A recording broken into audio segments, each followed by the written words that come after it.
Assalamualaikum warahmatullahi wabarakatuh. Waalaikumsalam warahmatullahi wabarakatuh. Pripun kabaripun Pak Ridho? Alhamdulillah sehat Pak Eri. Alhamdulillah pada pagi hari ini kita bisa berbincang-bincang dengan Ustadz Ridho Kurnianto. Beliau adalah dosen FAI dan bisa jadi dosen yang sudah lama di sini. Dan juga prestasi-prestasinya menurut catatan saya dan beberapa catatan-catatan yang ada di Universitas Muhammadiyah Ponorogo, beliau punya peran dan punya andil yang luar biasa. Yang salah satunya dulu ketika di PMB, ketika menjadi ketua LPPM dan sebagainya, prestasi-prestasinya luar biasa.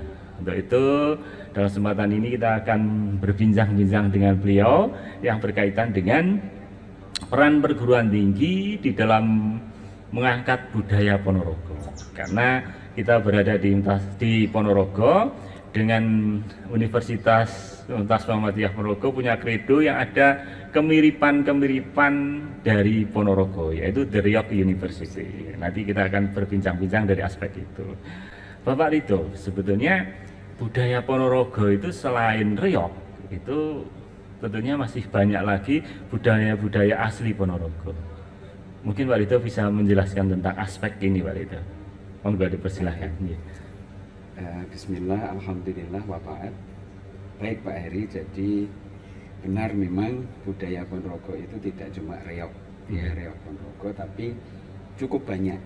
Paling tidak ada sekitar 28. Oh, 28 budaya yang ada di Ponorogo. Ada gong gumbeng, lalu ada gajah-gajahan, ada jaranantik, ada campur sari dan seterusnya.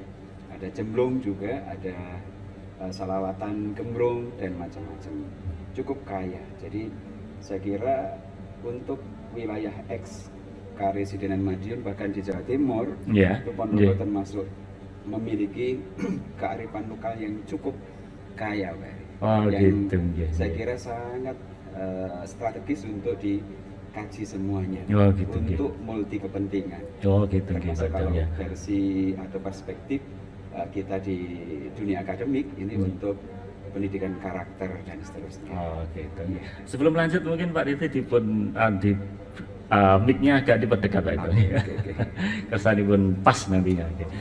Terima kasih Pak Ridho. Untuk selanjutnya gini, bahwa Ponorogo mempunyai suatu budaya yang adiluhung, mempunyai banyak sekali ragam-ragam budaya yang ada di sana. Yang salah satunya adalah kalau di beberapa literatur itu ada menyebut ada Ponorogan.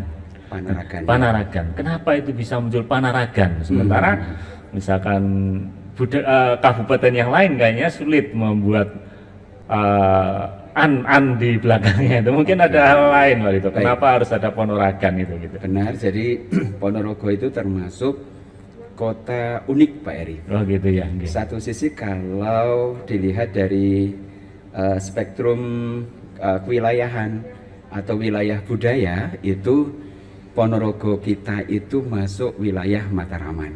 Mataraman. Jadi bagian dari budaya Mataraman. Atau budaya Kraton Mataraman. Karena itu banyak sekali perilaku hidup masyarakat Ponorogo itu yang relevan dengan budaya Kraton Mataraman. Cuma memang ada sekian modifikasi. Nah, di sini kecerdasan masyarakat Ponorogo. Nah, sisi lain sekalipun terpengaruh budaya Mataraman, Ponorogo itu punya kemandirian budaya yang namanya Panaragan atau Ponorogan. Jadi satu misal ketika peninggalan budaya Mataraman itu ada rumah joglo sebagai budaya fisik, maka di Ponorogo itu ada rumah buju. Nah ini ada sekian modifikasi, ada sekian penyesuaian dengan karakter orang Ponorogo. Jadi Kalau joglo versi budaya Mataraman itu sebagai simbol ya kemuliaan Pak Eri, sebagai simbol apa ningrat atau keagung binataraan gitu. Maka rumah Bucu ini sebagai simbol kerakyatan, simbol paguyuban, simbol keterbukaan, di mana masyarakat Ponorogo ini selalu welcome kepada setiap orang yang membutuhkan. Makanya di versi rumah Bucu Ponorogo atau Panaragan ini selalu ada regol di depan Pak Eri. Gitu Pak. Regol itu ada tempat, kalau orang kampung bilang ada ambenya, sisi kiri dan kanan. Lalu di situ juga ada semacam jun atau kendil atau apa Pak Eri, yang tempat air dari tanah itu, yang di situ disiapkan sekaligus air dan gayungnya atau ciduknya itu. Di situ dipergunakan oleh dimaksudkan oleh pemilik rumah Bucunya itu untuk menyiapkan untuk menyediakan apa yang membutuhkan air minum, air untuk bersuci orang-orang yang ingin istirahat di situ. Jadi luar biasa Pak Rito bahwa budaya yang ada di Ponorogo. Betul. Terus gini Pak Rito, kalau dilihat dari sisi aspek dialek, jadi dia logat dan sebagainya, kita ini kan kalau ke arah timur berbatasan dengan Kediri, lalu Nganjuk, Jombang dan sebagainya, itu kan sudah berbeda Pak Rito. Dan kalau kita tarik ke barat, misalkan aja ke Solo, Wonogiri, kita juga beda. Kalau kita tarik ke utara, misalkan Madiun dan Ngawi dan seterusnya, kita juga beda. Dan anehnya ketika kita tarik ke selatan, misalkan Pacitan pun ternyata juga ada pembeda Pak Rito. Nah ini apa yang bisa menjadikan Ponorogo itu sedemikian kuat dan sedemikian sentralnya di dalam dari dialek Pak Rito? Baik, jadi dialek itu satu di antara keunikan Panaragan. Gitu aja ya. Jadi kalau dibanding dengan misalnya Arek dialek Arek, Surabayaan, Jombangan, dialek Madura, dialek Samin, Bojonegoro dan seterusnya, itu Ponorogo memiliki dialek yang khas, lugos dan apa adanya.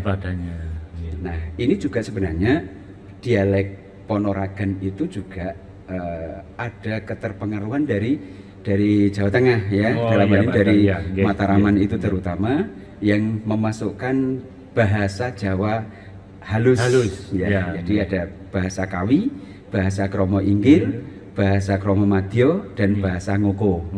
Nah, Ponorogo itu mengambil sisi-sisi itu untuk berbagai kepentingan. Jadi ada level-level dialek yang memang orang Ponorogo itu menguasai untuk konteks masyarakat tertentu. Tetapi satu sisi yang lain, dialek Ponorogan ini khas dan tidak dimiliki oleh daerah yang lain Jadi menjadi sesuatu yang luar biasa, sangat lugos dan itu menunjukkan lahir batinnya orang Ponorogo.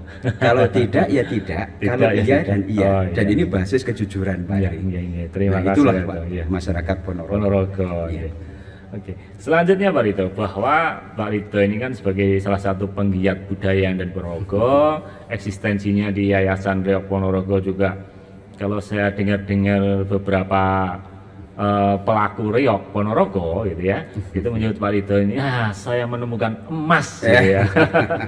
Saking bangganya, saking maremnya ketika Bapak Rito ini berada di Yayasan Reok Ponorogo. Nah, itu gimana Pak Rito bahwa sebagai Ponorogo yang mempunyai budaya reok yang ya mungkinlah sejarah kelam pernah kita alami bahwa reok pernah diklaim oleh negara lain dan sebagainya, dan mungkin daerah-daerah lain juga ingin memiliki reok ini kan gitu ya. Itu bagaimana Pak Rito untuk mengupayakan agar reok Ponorogo itu tetap eksis, tetap kuat, tetap menjadi bagian dari, tak terpisahkan dari Ponorogo itu?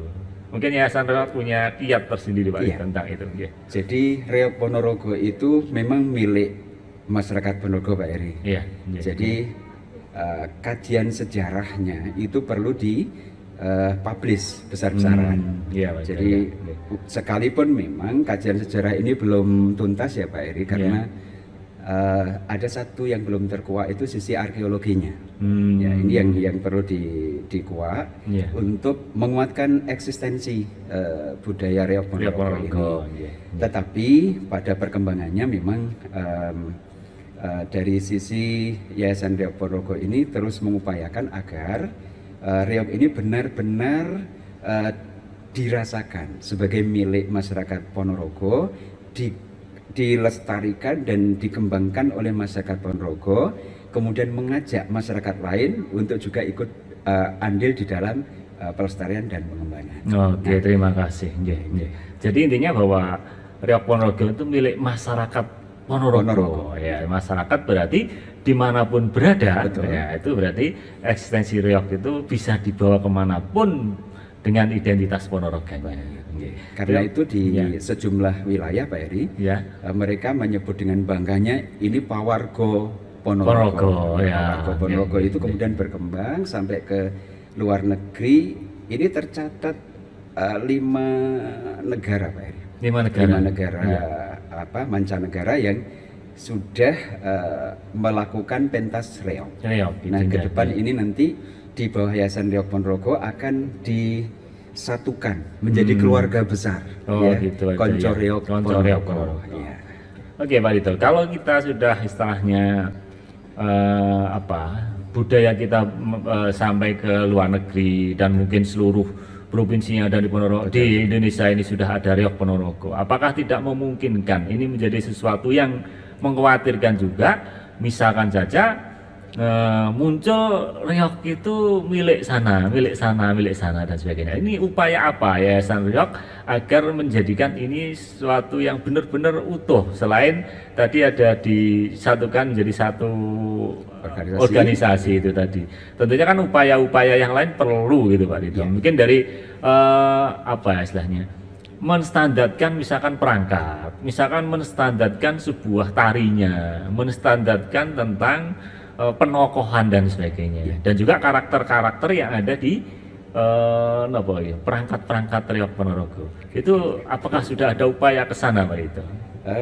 Sementara ini alhamdulillah sudah ada beberapa haki kekayaan intelektual yang sudah kita raih Pak Edi.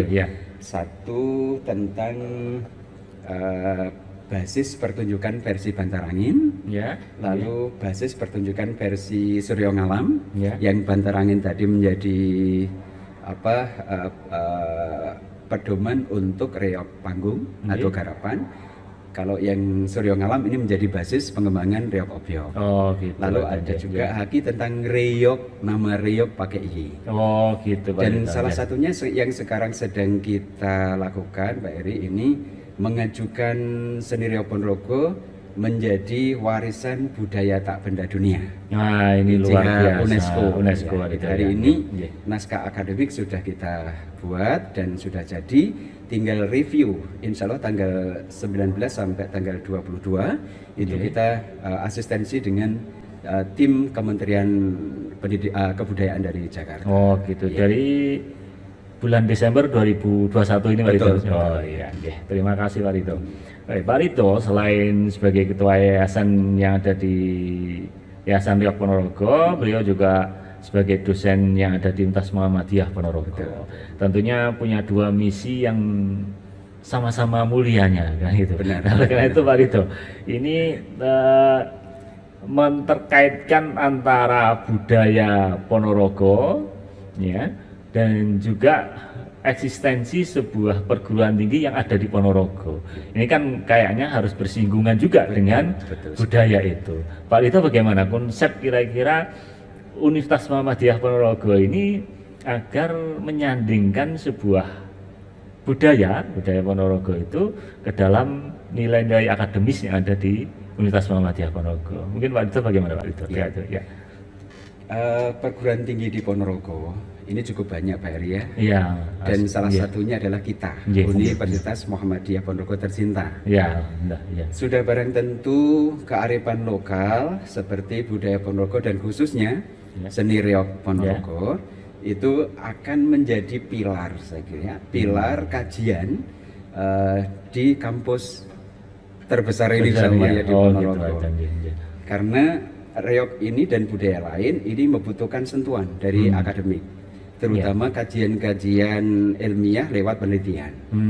Karena bagaimanapun seperti seni reog Ponorogo ini memang butuh kajian ilmiah. Jadi nanti tidak asal pokoknya ya. Jadi hasil reog ini kenapa seperti ini, objek kenapa seperti ini, garapan kenapa berkembang seperti ini, itu harus lewat kajian ilmiah ya, lewat penelitian ilmiah. Karena ternyata memang satu sisi yang lain kearifan lokal terutama seni reog Ponorogo ini ada banyak nilai-nilai karakter, nilai-nilai adiluhung yang bisa dipergunakan untuk membangun masyarakat Ponorogo, terutama membangun karakter masyarakat Ponorogo. Jadi saya kira tidak sekedar sebuah keharusan, Pak Heri, tetapi sepertinya dalam tanda petik wajib untuk gitu memperhatikan budaya lokal atau kearifan lokal, terutama seni reog Ponorogo. Saya kira dosen-dosen di kampus ini sudah cukup banyak yang mengkaji seni reog ini dengan berbagai perspektif, dengan berbagai aspek, termasuk Pak Heri sendiri. Nah, ini saya kira akan menjadi pilar, Pak, untuk pengembangan reog Ponorogo menjadi lebih elegan ya, dari sisi artnya maupun dari sisi nilai pertunjukannya.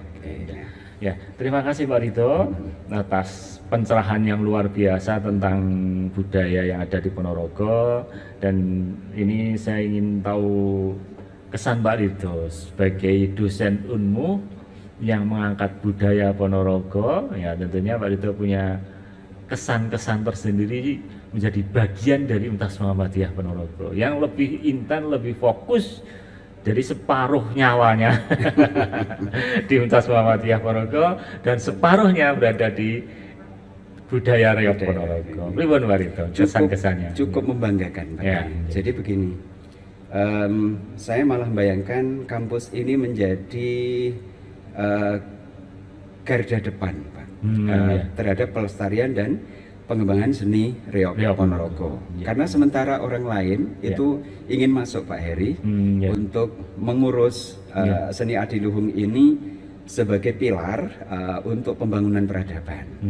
Nah, kita punya instrumen yang cukup lengkap untuk menjadi garda depan pelestarian dan pengembangan seni reog Ponorogo. Lokasi kita, SDM kita itu sudah layak.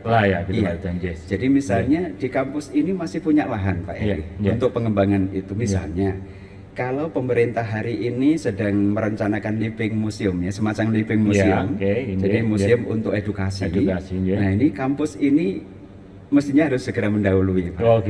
Jadi orang kalau mau ke Ponorogo ingin belajar seni reog Ponorogo, mulai dari sejarah, kemudian perkembangannya, lalu instrumennya bagaimana dibuat, sampai kemudian dipertunjukkan bagaimana membuat dadak merahnya dan seterusnya, itu cukup ke Unmu Ponorogo. Nah, dengan demikian harus ada kerelaan dari Sivitas Akademika ini untuk berkorban, menerima kearifan lokal ini dan kemudian mengembangkannya dalam bentuk aksi nyata, Pak.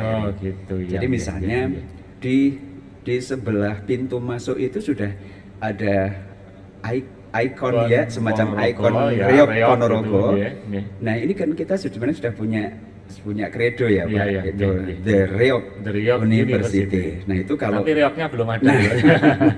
Nah, itu bisa ditindaklanjuti dengan aksi yang spektakuler. Memang tidak hanya butuh kajian penelitian, Pak Heri, tidak hanya butuh publish artikel-artikel yang dipublish di jurnal nasional maupun internasional, tetapi butuh aksi lokal yang akan mewadahi dan memfasilitasi orang-orang Ponorogo asli maupun orang-orang pendatang untuk belajar tentang reog. Jadi kalau mau misalnya ingin ganong ya, orang Amerika ingin ganong, tidak perlu ke yayasan, tapi cukup datang ke Ponorogo. Nah, belajar barong teknik-tekniknya cukup ke Ponorogo karena di situ ada tutorialnya, ada living museumnya dan seterusnya, Pak Heri. Jadi gagasan yang luar biasa yang bisa jadi menjadikan Universitas Muhammadiyah Ponorogo itu benar-benar bernyawa, benar-benar menjadi sesuatu yang membanggakan, bukan hanya secara akademis tapi juga secara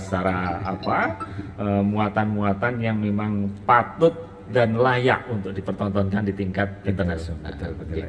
Mungkin di akhir Pak Lito tentunya punya istilahnya pengalaman yang menarik untuk disampaikan kepada, paling enggak motivasi kepada generasi muda, dosen muda, tentang bagaimana eksistensi sebuah dosen di Universitas Muhammadiyah Ponorogo. Baik, jadi ketika banyak orang ingin melestarikan dan mengembangkan reog Ponorogo, Pak Heri, maka yang dilirik sebenarnya adalah perguruan tinggi kita ini.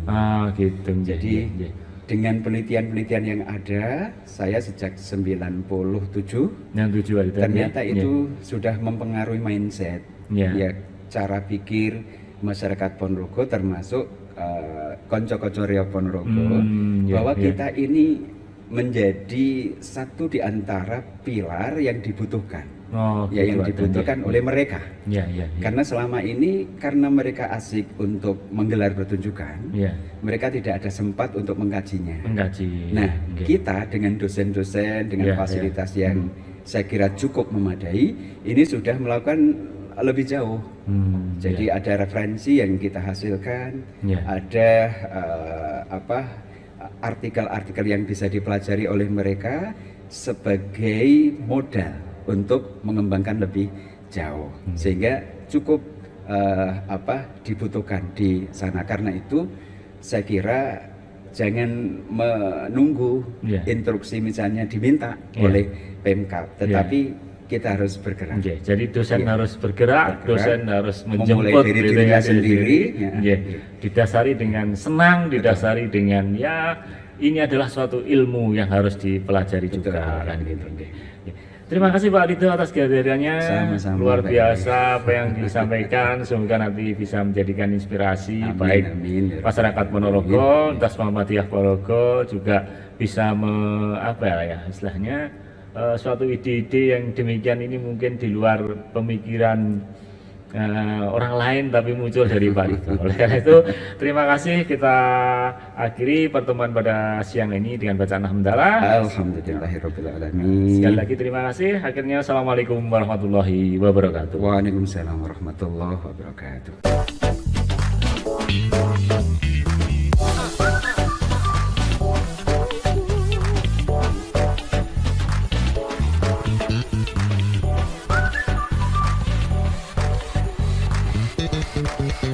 Thank you.